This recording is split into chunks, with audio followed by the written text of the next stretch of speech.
সপ্তাহ খানেকের বেশি সময় পার হলেও কমেনি গ্যাসের সংকট। উল্টো দিনকে দিন প্রকট আকার ধারণ করছে সংকট। গ্যাস নিতে দিনের বেশিরভাগ সময় ফিলিং স্টেশনেই কাটাতে হচ্ছে যানবাহন চালকদের, কিন্তু তারপরও মিলছে না চাহিদা অনুযায়ী গ্যাস। এতে ফিলিং স্টেশনে তৈরি হচ্ছে দীর্ঘ সারি, ব্যাহত হচ্ছে যাত্রী এবং পণ্য পরিবহন। সাভারের ঢাকা আরিচা মহাসড়কের এনার্জি প্লাস ফিলিং স্টেশন।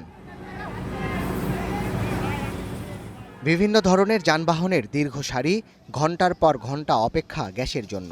2-3 ঘন্টা টাইম ওয়েস্ট। আমি 7:30টায় আসছি, এখন 9:30 বাজে। প্রায় 2 ঘন্টা 2.5 ঘন্টা হয়ে গেছে। আমার টাইম ফিলিং হচ্ছে না, এইটাই আর কি সমস্যা। বিভিন্ন ড্রাইভাররা মারামারি অবস্থা, আমরা সিরিয়ালে ঢুকতে পারতেছি না। তারপর আমরা অনেক প্রায় 2-2.5 ঘন্টা পর্যন্ত সিরিয়াল দিয়েছি, এই পর্যন্ত আসলাম। এমন চিত্র শুধু সাভারে নয়, দেশের বেশিরভাগ সিএনজি রিফুয়েলিং স্টেশনের। গ্যাস নিতে আসা চালকদের অভিযোগ, লাইনে চাপ কম থাকায় পাওয়া যাচ্ছে না কাঙ্ক্ষিত জ্বালানি। একবার গ্যাস লইলে 50-100 টাকার গ্যাস সান্দায়, পরে আর সান্দায় না, পেশাল নেই। 70 টাকা 80 টাকা গ্যাস ঢুকে, যে গ্যাস ঢুকতো 500 টাকা 600 টাকা গ্যাস ঢুকতো, সেই ঢুকে 100 টাকা পাই, 150 টাকার পাই। এই অবস্থা বাংলাদেশের। গ্যাসের এমন সংকটে কপাল পুড়েছে ভাড়ায় চালিত যানবাহন চালকদের।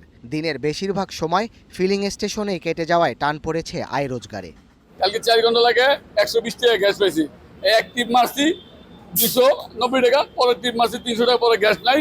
পরে এই গাড়ি হালাই দিয়ে বাসায় গেছি, আরো বাসা থেকে 200 টাকা দেয় নাই না, মহাজনটা দিতেছে, ঝগড়া ঝাঁকি করছি। গ্যাসের সংকটের কারণে আমাদের মনে করেন জমা উঠাইতে কষ্ট হইতেছে, আমাদের সংসার চালাইতে কষ্ট হয়। কারণ জমা যদি না উঠে, মালিকে তো আমাদের খারাপ আচরণ করে, তারপরে আমরা নিজেরও তো একটা প্যাড আছে যে কষ্ট হবে।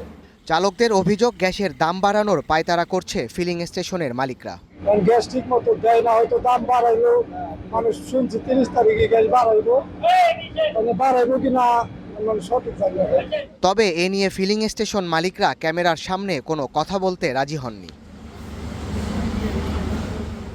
গ্যাসের সংকট নিরসনে সরকারকে দ্রুত কার্যকর পদক্ষেপ নেয়ার দাবি সংশ্লিষ্টদের। Desk report, star news.